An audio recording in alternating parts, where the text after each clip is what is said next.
You're 20 minutes late. What's the excuse? Couldn't find the building? Or can't your kind read a clock? Solomon Archer stood in the doorway. I had a night shift, sir. I work at a gas station. Whitfield nodded slowly. That makes sense. That's about right for someone like you. I just need to get to my seat, Professor. Your seat? Whitfield picked up the chalk. You don't have a seat. Not until you earn one. He turned to the board. Wrote a Millennium Prize variant. A problem that had ended doctoral careers. Solve this. Right here. In front of everyone. If you can't, you walk out and don't come back. Inside Solomon's backpack sat 200 pages of proofs Whitfield would never understand. He had no idea he'd just handed his career's death sentence to the one student he should have never challenged. Man, just wait. Because what happened next in that classroom? Nobody saw it coming. The fluorescent lights in Lecture Hall C buzzed, the way they always did at 8 in the morning. Flat, white, indifferent. 214 students sat in tiered rows, notebooks open, laptops glowing. Nobody talking. The air smelled like coffee and dry erase markers. Professor Gerald Whitfield stood behind the oak lectern, like a man who owned the room and everything breathing inside it. Silver hair swept back, reading glasses low on his nose. 31 years in this department, 22 as chair. He didn't teach, he performed. Every sentence measured, every pause deliberate. The kind of man who mistook silence for respect and obedience for admiration. He was halfway through a proof on non-Euclidean surface mapping when the door opened. Not pushed, not swung, just opened.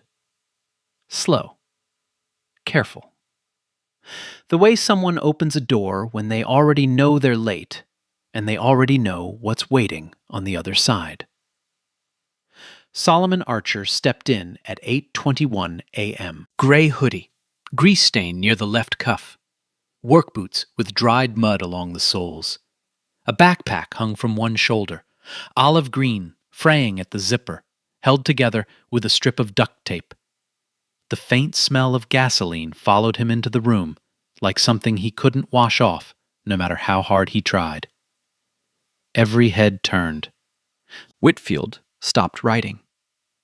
The chalk hovered an inch from the board. He didn't turn around right away.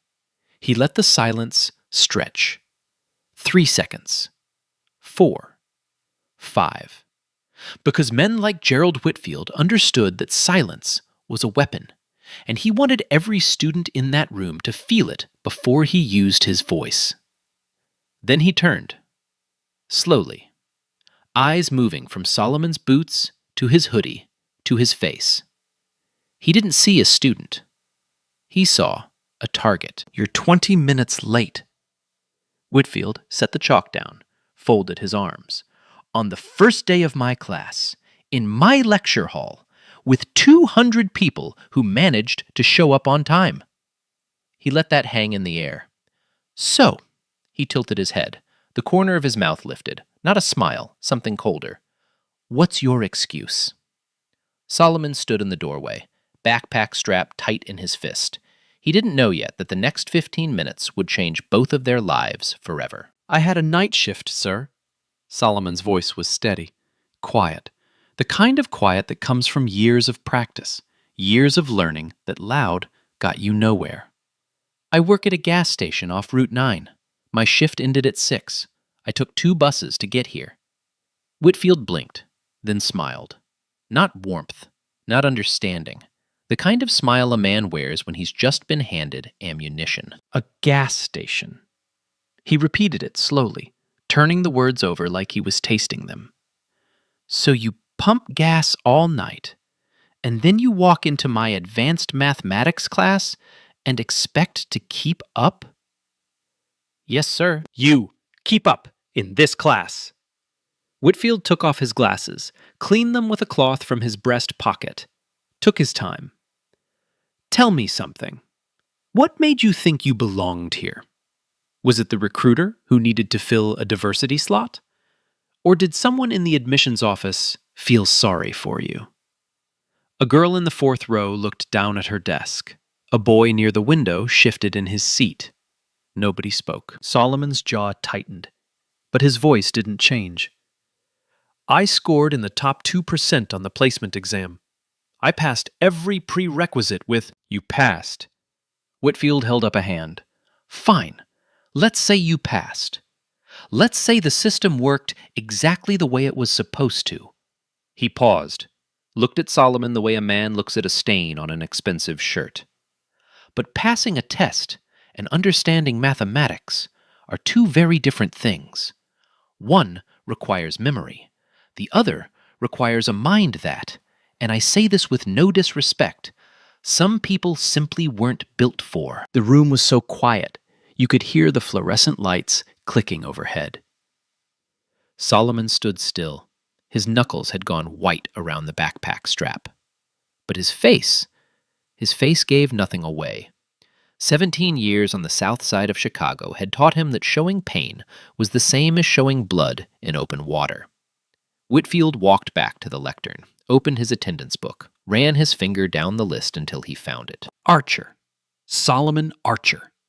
He read the name like it meant nothing. No prior institution, no faculty recommendation, transfer from a community college. He looked up. Gas station employee. He closed the book. Well, Mr. Archer, since you've already disrupted my class by 20 minutes, and since you seem to believe you deserve to be here despite every piece of evidence suggesting otherwise, let me give you a chance to prove it. He turned to the board, picked up the chalk. And what he wrote next, he wrote for one reason only. Not to teach, not to challenge, to humiliate, to break, to make Solomon Archer walk out of that room and never come back. He wrote a problem that had no business being on an undergraduate board. A Millennium Prize variant. A problem that had chewed up and spit out doctoral candidates across 3 continents. He set the chalk down, turned to Solomon, and pointed. Solve it. The problem stretched across the board in Whitfield's sharp, angular handwriting. 4 lines of dense notation, symbols layered on top of symbols, a topological conjecture fused with advanced number theory, the kind of hybrid that didn't show up in textbooks because textbooks didn't go this far. 3 doctoral candidates at Cambridge had spent 2 years on a version of this problem. They published a paper admitting defeat. A team at MIT had taken a different approach. They got closer, still failed. A Fields Medal winner in Zurich had called it beautifully unsolvable in a lecture that went viral in academic circles. And now it sat on a chalkboard in an undergraduate lecture hall, written by a man who had no intention of seeing it solved. Whitfield leaned against the lectern, arms folded, the faintest trace of a smile on his face, the kind a cat wears when it's already cornered the mouse and is just deciding how long to let it suffer. Go ahead. His voice carried across the silent room. You said you could handle this class. Here's your chance. Solomon looked at the board. He didn't move right away. His eyes tracked across the symbols the way a pianist's fingers hover above keys before the first note. Not hesitating. Reading. Absorbing. Seeing connections that weren't written on the surface but lived underneath them. 200 students watched. Some with pity. Some with second-hand embarrassment. A few with something sharper. The quiet cruelty of spectators who had already decided how this would end, and were just waiting for the body to hit the floor. 10 seconds passed. 20. A boy in the second row whispered to the girl beside him, "This is messed up." She didn't answer. Her eyes were on Solomon. At 30 seconds, Whitfield uncrossed his arms.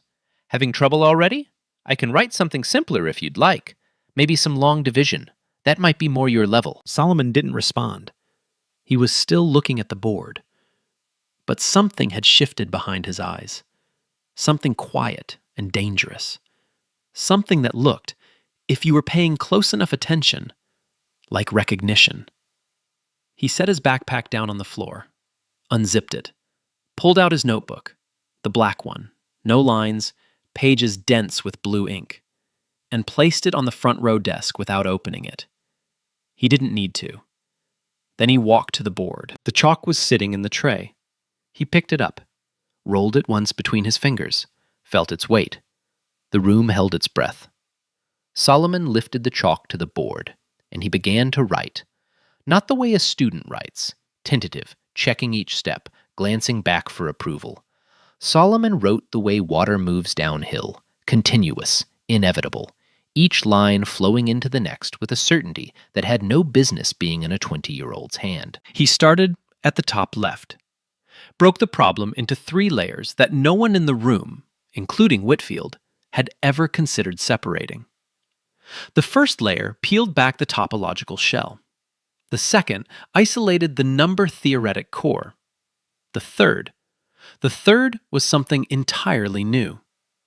A bridge between 2 branches of mathematics that existing literature treated as completely unrelated.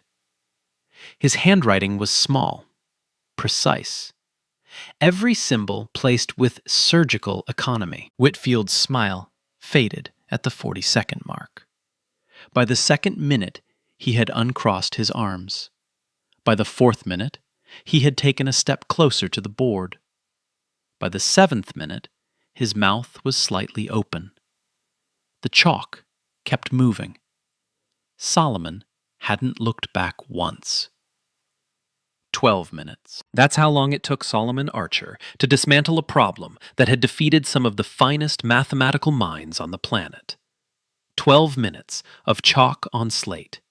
12 minutes of silence so thick you could drown in it. He filled the first board in 9 minutes. Moved to the second. His hand never paused, never stuttered, never went back to erase a line. Every equation landed where it was supposed to land, clean, inevitable, like they'd been waiting there all along. And Solomon was just the first person who knew where to look. At the 10-minute mark, something happened in the room. It started with a girl in the 6th row, a senior, double major in mathematics and physics. She had been following the proof line by line, checking each step against what she knew. At the 10-minute mark, she stopped checking. Not because she was lost, because she had run out of mathematics to check it against. Solomon had moved past everything she'd ever learned and into territory she didn't recognize. She leaned forward. Her pen fell off her desk. She didn't pick it up. A teaching assistant sitting near the window had his laptop open. He'd been quietly searching online, trying to find the problem, trying to find a published solution, anything to explain what he was watching. His search returned nothing. No solution existed. Not published, not pre-printed, not anywhere. He closed his laptop. At the 11-minute mark, Whitfield's face had gone the color of old paper. His hands were at his sides. His jaw was clenched so tight you could see the muscles jumping beneath the skin. He wasn't watching the proof anymore. He was watching his own career rewrite itself in real time because he knew. Somewhere between minutes 7 and 11, Gerald Whitfield, 31 years in the department, 22 as chair, author of 4 textbooks, keynote speaker at conferences across 2 continents, realized that the kid from the gas station was not guessing, was not copying, was not getting lucky. The kid was right. At 12 minutes and 14 seconds, Solomon set the chalk down. The final line of the proof sat on the board like a sentence that had been waiting 30 years to be spoken. elegant, complete, irrefutable. Solomon turned around. He didn't smile, didn't gloat, didn't look at Whitfield for approval. He just turned and faced the room the way a man faces a storm. Steady, quiet, already knowing what comes next. The silence lasted 6 seconds. Then a voice from the back of the hall, a senior named Travis Wells, who had failed this class twice, said the only words that fit. Holy shit. Nobody laughed. Nobody moved. 200 students sat frozen in their seats, staring at a board full of mathematics that none of them fully understood. But all of them could feel, the way you feel thunder before you hear it. Whitfield hadn't moved. His eyes were locked on the board, reading, rereading, looking for the mistake that would save him, the error that would let him breathe again. There was no mistake. Solomon walked back to his seat, picked up his backpack, sat down in the second-to-last row, far left corner, opened his notebook to a blank page, and waited. The room stayed silent. Whitfield stayed at the board. The fluorescent lights kept buzzing overhead, indifferent to what had just happened beneath them. Nobody said a word for the rest of the class. When the bell rang 53 minutes later, Whitfield was the first one out the door. Nah, stop. Imagine standing there, whole room laughing at you, professor calling you trash to your face, and you just pick up the chalk and destroy him. No words, no anger, just math. I got chills, man. Absolute chills.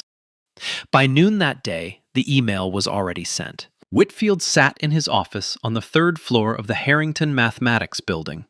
Door closed, blinds drawn, the hum of the air conditioning the only sound. His fingers had typed the words with the precision of a man building a case he already knew was weak, but couldn't afford to lose. Subject: academic integrity violation. Solomon Archer. Student ID number 30892. I am formally reporting suspected academic dishonesty in my advanced mathematics course. The student in question produced a solution to a graduate-level problem within minutes of seeing it for the first time. The speed and accuracy of the response are inconsistent with the student's academic background and suggest prior access to materials or external assistance. He didn't mention the gas station. Didn't mention the hoodie. Didn't mention what he'd said in front of 200 witnesses.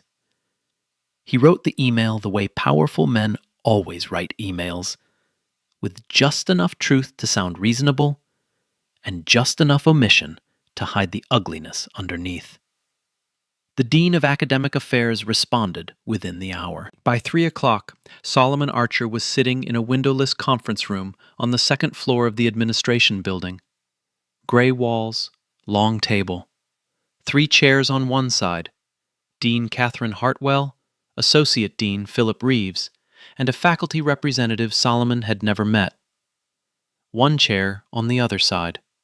Solomon sat alone. No lawyer, no advisor, no one to explain that he had rights, no one to tell him that the way they were looking at him, like a problem to be processed, was not how this was supposed to work. Mr. Archer, Dean Hartwell opened a folder. Professor Whitfield has filed a formal complaint alleging that you presented work that was not your own during this morning's lecture. Can you tell us what happened? Solomon told them. The night shift, the bus, the late arrival, the problem on the board, how he solved it. And you're saying you solved a millennium-level variant without notes, without preparation, in 12 minutes? Yes, ma'am. Reeves leaned back in his chair, crossed his arms. Do you understand how that sounds? I understand how it sounds, but that's what happened. They asked him where he learned advanced topology. He told them. Library books, public computers, free online lectures. They asked him who his mentor was. He said he didn't have one. They asked him if he'd ever seen the specific problem before. He said no. Every answer he gave made them believe him less, because the truth didn't fit the narrative. A kid from the South Side, night shift gas station employee, community college transfer, no connections, no pedigree, no letters of recommendation from anyone whose name they recognized. People like Solomon Archer were not supposed to solve problems like that. And when they did, the system's first instinct was not to celebrate. It was to investigate. Whitfield wasn't in the room. He didn't need to be. The accusation was the weapon. The process was the punishment. By the end of the week, the word had spread across campus like smoke through a ventilation shaft. Half the students in Lecture Hall C believed Solomon had cheated. The other half weren't sure. A handful, the ones who had watched his chalk move across that board with their own eyes, knew the truth, but didn't say it out loud. Because saying it out loud meant picking a side, and picking a side against a department chair with 31 years of tenure was not something undergraduate students did. Solomon ate lunch alone, studied alone, walked across campus alone, headphones in, hood up, eyes forward. The notebook never left his backpack. He still filled it every night, still worked through proofs at the library until closing time, still caught the last bus home and clocked in at the gas station by 11. The math didn't stop. Solomon didn't stop. But nobody was watching anymore, or so he thought. Solomon Archer was 10 years old the first time he fell in love with a number. He was riding the 63rd Street bus home from school, the one with the torn seats and the driver who never checked fares, when he found a book wedged between the seat cushion and the window frame. Dark blue cover, dog-eared corners, coffee stain on the back. Introduction to Higher Mathematics, 3rd edition. He opened it the way most 10-year-olds open things they don't understand. Curious, reckless, with no idea that what they're holding will change the shape of their life. The first chapter was about sets. The second about functions.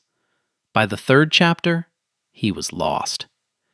He took the book home anyway. His mother, Denise Archer, was standing at the kitchen counter when he walked in. She worked 2 jobs: morning shift cleaning offices at a downtown law firm, evening shift folding laundry at a hotel on Michigan Avenue. She was 34 years old and looked 45. Her hands were always dry. Her back always hurt. She never complained. "What's that?" she asked, looking at the book. "Math. Homework?" "No, I just found it." She looked at him for a long moment, then nodded. "Don't stay up too late." He stayed up until 1 in the morning. The next day, he went to the Harold Washington Library on State Street, walked past the security guard who barely glanced at him, found the mathematics section on the 4th floor, pulled out every book that had numbers on the spine. That was the beginning. Over the next 6 years, Solomon taught himself calculus from a textbook with a broken spine and someone else's notes in the margins. He taught himself linear algebra from a book that was missing chapters 11 through 13. He derived what was missing on his own, and only realized years later that his derivations were cleaner than the originals. He taught himself abstract algebra, real analysis, topology, differential equations, number theory, all from library books, all for free, all alone. The librarian noticed. Her name was Mrs. Evelyn Patterson, 62 years old, wire-rimmed glasses, a cardigan in every color. She had worked at the Harold Washington Library for 28 years and had seen every kind of person come through those doors: students, homeless men, single mothers, teenagers hiding from the cold. She knew the regulars. She knew the ones who came to sleep, and the ones who came to read. Solomon was different. He came every day after school. Same table, 3rd floor, back corner, near the window. He didn't read novels. He didn't browse. He sat down, opened the mathematics textbook, and didn't move for hours. His pen moved the entire time. Pages and pages of equations in a black notebook with no lines. One afternoon, when Solomon was 13, Mrs. Patterson walked over and set a stack of papers on his table, printed from the university database. Research papers on algebraic topology, the subject Solomon had been struggling with for weeks. "I'm not supposed to print these," she said quietly, "but I thought you might need them." Solomon looked up at her. He didn't say thank you right away.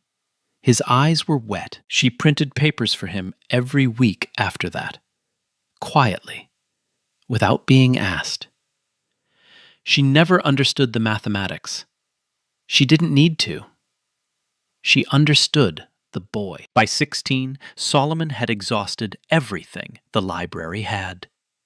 He started reading research papers on archive.org using the library's public computers, free preprints from mathematicians around the world. He read papers from Princeton, Cambridge, ETH Zurich.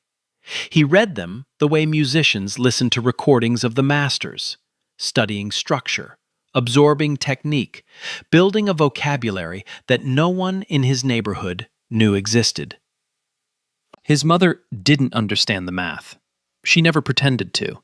But every night, when Solomon sat at the kitchen table with his notebook, she saw something in his face that she recognized. The same look her own father had when he played piano on Sunday mornings. A man inside his purpose. "You're going to do something with all this," she told him once. Not a question. Solomon smiled. "I'm trying, Mama." He graduated high school with a 4.0 and a partial scholarship to a university 2 bus rides away. The scholarship covered tuition. It didn't cover books, didn't cover food, didn't cover the gap between what financial aid promised and what it actually delivered. So Solomon got a job at a gas station off Route 9. Night shift, 11 to 6. Every night. That's why he was 20 minutes late on the first day of advanced mathematics. Dr. Elaine Cross arrived on campus on a Thursday afternoon in October, 3 weeks after Solomon Archer solved a problem that nobody believed he solved. She came as a visiting lecturer. 1 seminar, 2 days. Then back to her office at Stanford, where she held an endowed chair in pure mathematics, and a Fields Medal that sat on her bookshelf, next to a framed photo of her daughter. She was 56 years old, short gray hair, no makeup. She wore the same navy blazer to every lecture and carried a leather bag that had been to 37 countries. She was the kind of woman who had stopped caring about impressions 20 years ago, because when you've solved problems that reshape entire fields, you don't need a first impression. Your work walks into the room before you do.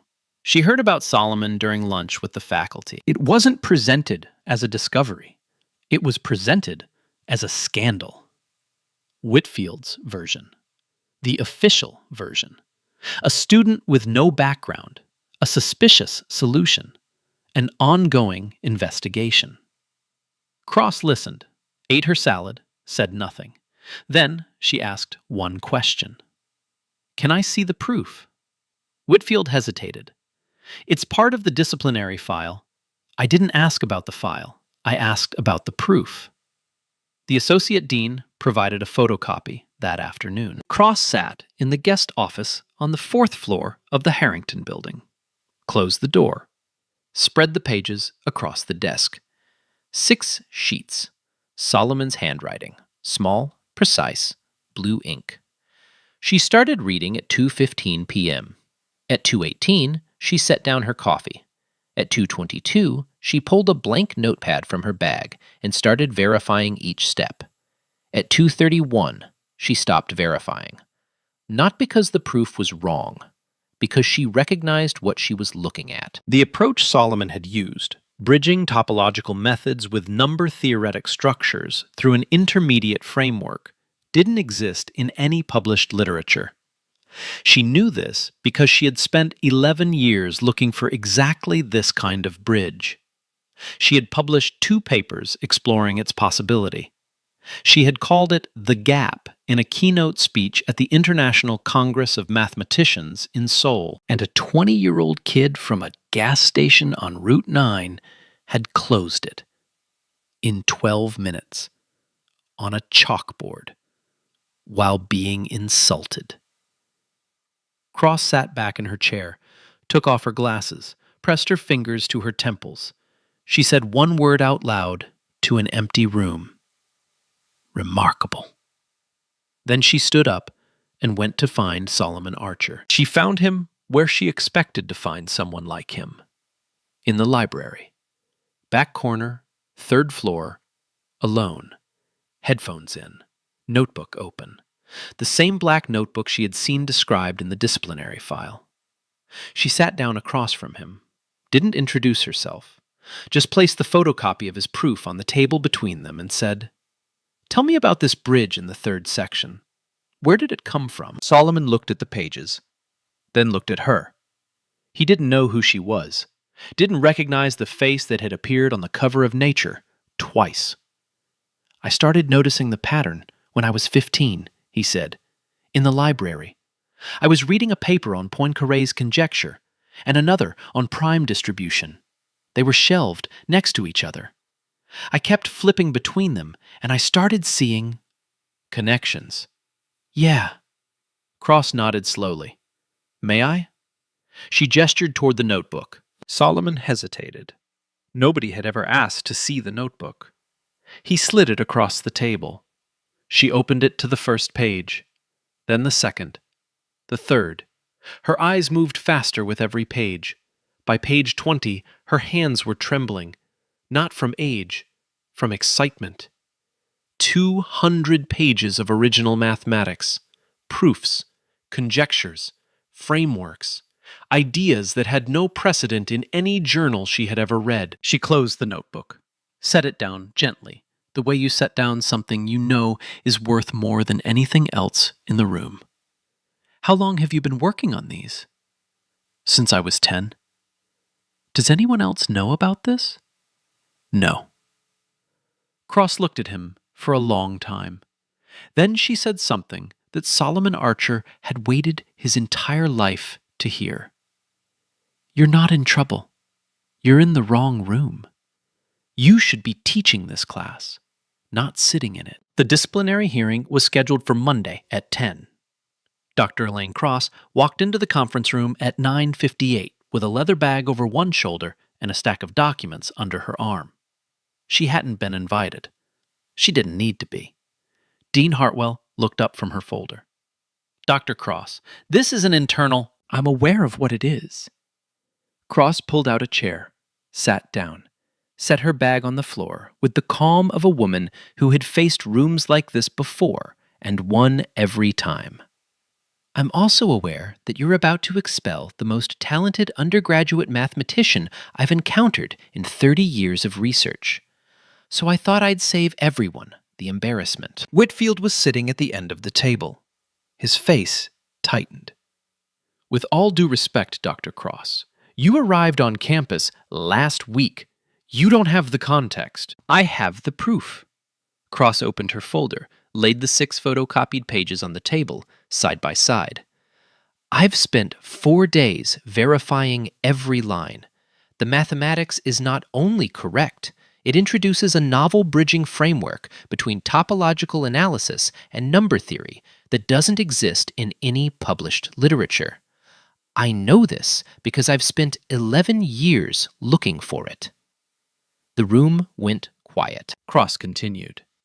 "I've also consulted with 2 colleagues, Dr. James Holloway at Princeton and Dr. Sven Lindquist at ETH Zurich. Both have reviewed the proof independently. Both confirmed its validity. Dr. Holloway's exact words were," she pulled a printed email from the folder, "This is either the work of a generational talent or a well-funded research team. Given that it was done in 12 minutes by a single undergraduate, I am going with generational talent." She set the email on the table. "So," Cross folded her hands. Unless this committee has mathematical evidence to the contrary, not suspicion, not discomfort, not the personal feelings of a professor who was publicly embarrassed in his own classroom, I suggest we close this investigation today. Whitfield's jaw worked. His eyes moved to Dean Hartwell, to Reeves, back to Cross. The speed of the solution was extraordinary. That's correct. Cross didn't blink. That's what talent looks like. Some of us recognize it. Some of us are threatened by it. Dean Hartwell closed her folder, looked at Whitfield for a long 3 seconds, then looked at Cross. The investigation is closed. Mr. Archer is cleared of all charges. Whitfield stood up. His chair scraped against the floor. He walked out without a word. Cross found Solomon in the hallway afterward. He was sitting on a bench near the stairwell, elbows on his knees, staring at the floor. "It's over," she said. "You're cleared." He didn't look up right away. When he did, his eyes were red. Not from crying, from the effort of not crying. "Thank you. Don't thank me. Thank your proof. I just made sure the right people read it." She sat down beside him.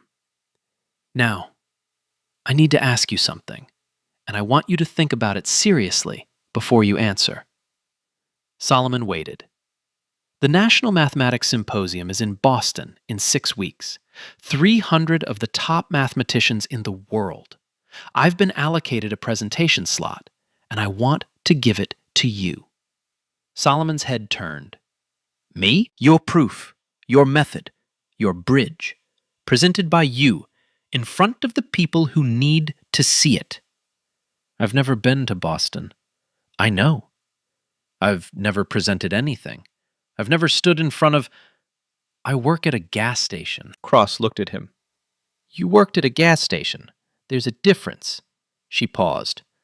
"The world needs to see what you can do, Solomon. Not for me, not for this university. For every kid sitting in a library right now with a notebook full of ideas and nobody paying attention." Solomon stared at the floor again. His hands were folded tight. The hallway was empty, except for the two of them, and the sound of footsteps fading somewhere above. "Okay," he said quietly. "I'll do it." Cross nodded, stood up, smoothed her blazer. "Good. We have 6 weeks. I'll help you prepare."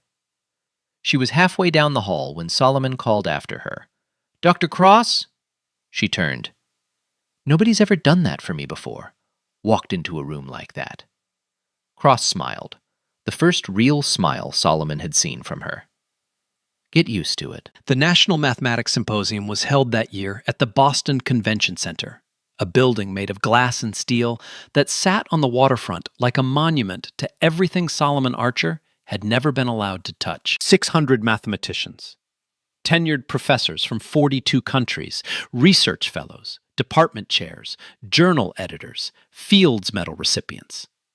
The kind of people who spent their lives inside equations, the way other people spend their lives inside offices, completely, obsessively, without apology. Solomon arrived on a Tuesday evening in November. Cross had bought his plane ticket. First time flying. He sat in the window seat and stared at the clouds for 3 hours without closing his eyes. The hotel room was the nicest room he had ever been in. White sheets, a bathroom bigger than his bedroom, a view of the harbor. He set his backpack on the bed, the same olive green backpack with the duct tape, and sat on the edge of the mattress for a long time, looking at the closet where Cross had hung the suit she'd helped him buy. The presentation was scheduled for Wednesday at 2:15 p.m., main auditorium, slot 14 of 22. At 2:10, Solomon stood backstage. He could hear the applause fading from the previous speaker, a professor from Oxford who had presented new findings on prime gap distribution. Polished, confident, decades of experience at podiums just like this one. Solomon looked down at his hands. They were shaking. Cross was standing next to him. She didn't say, "You'll be fine," or "Don't be nervous," or any of the things people say when they don't know what else to say. She looked at his hands, then looked at him. Remember the board in Whitfield's classroom? Yeah? Same thing. Bigger board. Solomon almost smiled. Almost. The moderator called his name. Our next presenter, Solomon Archer, undergraduate, presenting A Novel Bridge Between Topological Methods and Number-Theoretic Structures. He walked out. The auditorium was full. 500 seats, maybe more, standing along the walls. The stage lights were bright enough that he couldn't see individual faces, just shapes, silhouettes, the occasional glint of glasses. He reached the podium, set his notes down, looked at them, then looked at the audience. His first sentence came out wrong, too fast, too quiet. He cleared his throat, started again. My name is Solomon Archer. I'm an undergraduate. I used to work, at a gas station in Illinois. And about 2 months ago, my professor put a problem on the board that he didn't think I could solve. A murmur moved through the room. Not mockery, curiosity. He was wrong. Solomon clicked to his first slide. And then something happened that Dr. Cross would later describe as watching a river find the sea. The nervousness didn't disappear, it dissolved. It melted into the mathematics the way ice melts into water, becoming part of the flow rather than blocking it. He spoke for 28 minutes. He walked them through the bridge, the connection between topological methods and number theory that he had first glimpsed at 15, flipping between 2 books shelved next to each other in a public library. He explained each layer, showed each step, built the framework from the ground up with a clarity that made professors who had spent decades in the field lean forward in their seats and write notes. At minute 19, he departed from his slides. A question had come to him on the flight, a natural extension of the bridge that he hadn't had time to formalize. He picked up the marker, turned to the whiteboard behind him, and started writing. The room went silent. It was Lecture Hall C all over again. Except this time, the people watching weren't undergraduates. They were the best in the world. And they weren't watching with confusion. They were watching with recognition. At minute 26, a woman in the third row, Dr. Margaret Boyle, chair of the mathematics department at MIT, took off her glasses and set them on her lap. She had stopped taking notes 4 minutes ago. She was just watching. Solomon finished, set the marker down, turned back to the microphone. That's what I have. Thank you. Silence. 1 second. 2 seconds. 3. Then Dr. Boyle stood up, started clapping. Alone at first, then the row behind her, then the row behind that, then the entire left section, then the right. 500 people on their feet. A standing ovation for a 20-year-old kid who had learned mathematics from library books and proved something that world-class researchers had failed to prove for decades. The applause lasted 45 seconds. Solomon stood at the podium. His hands weren't shaking anymore. In a hotel room 300 miles away, Gerald Whitfield sat in front of his laptop. The symposium was being live-streamed. He had watched every minute. His screen showed the standing ovation, the camera on Solomon's face. Whitfield closed the laptop. Slowly. The room went dark. He sat there for a long time. The video of Solomon's presentation was uploaded to the symposium's official channel on Thursday morning. By Friday afternoon, it had been shared across every major mathematics forum on the internet. By Sunday, it had crossed over from academic circles into the wider world. Twitter, Reddit, YouTube. The comment sections exploded. This kid solved a millennium-level problem in 12 minutes on a chalkboard while his professor was trying to humiliate him. I'm sorry, What? Solomon Archer learned topology from library books. Library books. While working night shifts. While being accused of cheating. And you're telling me the system almost threw him away? The professor's name is Gerald Whitfield. Look up his Rate My Professor page. This isn't the first time. That last comment was the one that changed everything. Because when people started looking, they found exactly what they expected to find, and what the university had spent years pretending wasn't there. A former student named Angela Torres posted a thread on Twitter. She had taken Whitfield's class 6 years earlier. She was Latina. She lasted 3 weeks before dropping out.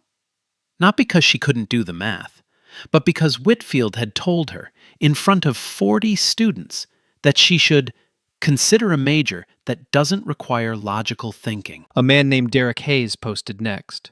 Black, engineering student. He had attempted Whitfield's class 4 years ago. Whitfield failed him on the midterm, a test Derek had studied for months. When Derek asked to review the grading, Whitfield refused. Derek transferred schools the following semester. He never went back to mathematics. Then a third, then a fourth, then an eighth. 8 former students, all minorities, all with the same story. Different years, different classes, same pattern. The casual cruelty, the public humiliation, the grades that didn't match the work, the complaints that went nowhere because the man filing the complaints was also the man chairing the department. The university launched an internal investigation on Monday. By Wednesday, Whitfield had been removed as department chair. His classes were reassigned. His office door, which had been open for 31 years, was now closed. A small printed notice taped to the front. Faculty member on administrative leave pending review. Nobody taped a notice on Solomon Archer's door. What happened to him was quieter and infinitely bigger. Dr. Margaret Boyle, the MIT professor who had stood up first during the standing ovation in Boston, sent Solomon an email 3 days after the symposium. 4 sentences. Mr. Archer, I have not been this impressed by a mathematical presentation in 23 years. I would like to offer you a full doctoral fellowship at MIT beginning next fall. Full tuition, full stipend. No gas stations required. Please call me at your earliest convenience. Solomon read the email on his phone, sitting on a bench outside the library. He read it 3 times. Then he called his mother. Denise Archer picked up on the second ring. She was on her break at the law firm, eating a sandwich in the back hallway near the service elevator, the one the cleaning staff used because they weren't allowed to use the main elevator with the lawyers and the clients. Mama? What's wrong? Nothing's wrong. I got in. MIT. Full ride. They're paying for everything. The line went quiet. Mama? She was crying. Not the way people cry in movies. Loud, dramatic, hands over the mouth. Denise Archer cried the way she did everything else. Quietly. With her eyes closed. Standing in a hallway that nobody important ever walked through, holding a half-eaten sandwich in one hand and her son's future in the other. I knew it, she whispered. I always knew it. Solomon pressed the phone against his ear. His eyes were closed, too. 2 people, 300 miles apart, standing in silence, holding the same moment between them like something fragile and unbreakable at the same time. When Solomon hung up, he sat on the bench for another 10 minutes. Then he stood up, walked into the library, took the stairs to the 4th floor, turned left at the reference section. Mrs. Patterson was sitting at her desk, sorting return slips. Solomon placed a printed copy of his symposium paper on the counter. On the first page, below the title and the abstract, he had written in blue ink, "For Evelyn Patterson." It started with a book on a bus. Thank you for every page after that. Mrs. Patterson picked up the paper, read the inscription, took off her glasses, set them on the desk. She didn't say anything for a long time. Then she reached across the counter and held Solomon's hand, the same hand that had picked up a chalk and changed everything. And she squeezed it once. "Go," she said. "Go show them." Solomon Archer started at MIT the following fall. He moved into a small apartment in Cambridge, the first time he'd ever lived alone, the first time he'd ever had a bedroom with a door that locked. He kept the olive green backpack. He kept the black notebook. He kept the gas station name tag in his desk drawer, not out of nostalgia, but as a reminder of where he'd been and how close the world had come to never knowing his name. In his first year, he published 2 papers, both in top-tier journals, both co-authored with Dr. Boyle, who quickly became not just his advisor, but the second person in his life after Mrs. Patterson, who saw him before anyone told her what to see. By his second year, he had been invited to speak at conferences in London, Tokyo, and Berlin. The boy who had never been on an airplane before Boston was now crossing oceans. The boy who had learned mathematics from water-damaged library books was now writing the books that other people would learn from. His third paper, on the topological arithmetic bridge, extensions, and applications, was published in the Annals of Mathematics. It was cited 112 times in the first year. Dr. Cross called it the most important contribution to the field in a decade. Coming from a woman who chose her words the way surgeons choose instruments, that meant everything. Gerald Whitfield resigned from the university at the end of that academic year. No press conference. No public statement. He packed his office on a Saturday morning when the building was empty. 31 years of tenure reduced to 12 cardboard boxes and a parking lot no one was watching. He never taught again. Every summer, Solomon goes home to Chicago. He runs a free mathematics workshop at the Harold Washington Library, the same library where he taught himself calculus from a book with a broken spine. The workshop meets on the 4th floor, back corner, near the window, his old table. The kids who show up are 10, 11, 12 years old. Most of them have never heard of topology. Some of them have never heard of anyone who looks like them doing what Solomon does. He doesn't lecture. He sits with them, shows them puzzles, waits for the moment their eyes change, the moment when a number stops being homework and starts being a doorway. Mrs. Patterson still works at the library. She's 65 now. Same wire-rimmed glasses, same cardigan rotation. But there's a new shelf near the mathematics section, a small one at eye level, with a hand-lettered sign that reads Solomon's Picks. 8 books. The same 8 books that changed his life. Available to anyone who walks in off the street. Last September, Solomon stood in front of a lecture hall at MIT. His own class. His own students. 63 seats, all full. He was writing a proof on the board when the door opened. A young woman walked in. Late. Backpack over one shoulder. Out of breath. "Sorry," she said. My shift ran late. I'm sorry." The room tensed. 62 students looked at Solomon, waiting. Solomon set the chalk down, looked at her, and smiled. "Glad you made it. Take a seat. We're just getting started." If this story moved you, leave a comment. Have you ever been underestimated because of how you looked? What did you do about it? Share this with someone who needs to hear it today. And if you haven't already, subscribe, because stories like Solomon's deserve to be told, and heard, and remembered. Man, imagine if nobody showed up for him. Imagine if Dr. Cross never read that proof. How many Solomons are out there right now, solving problems in notebooks nobody will ever open? That's what keeps me up at night.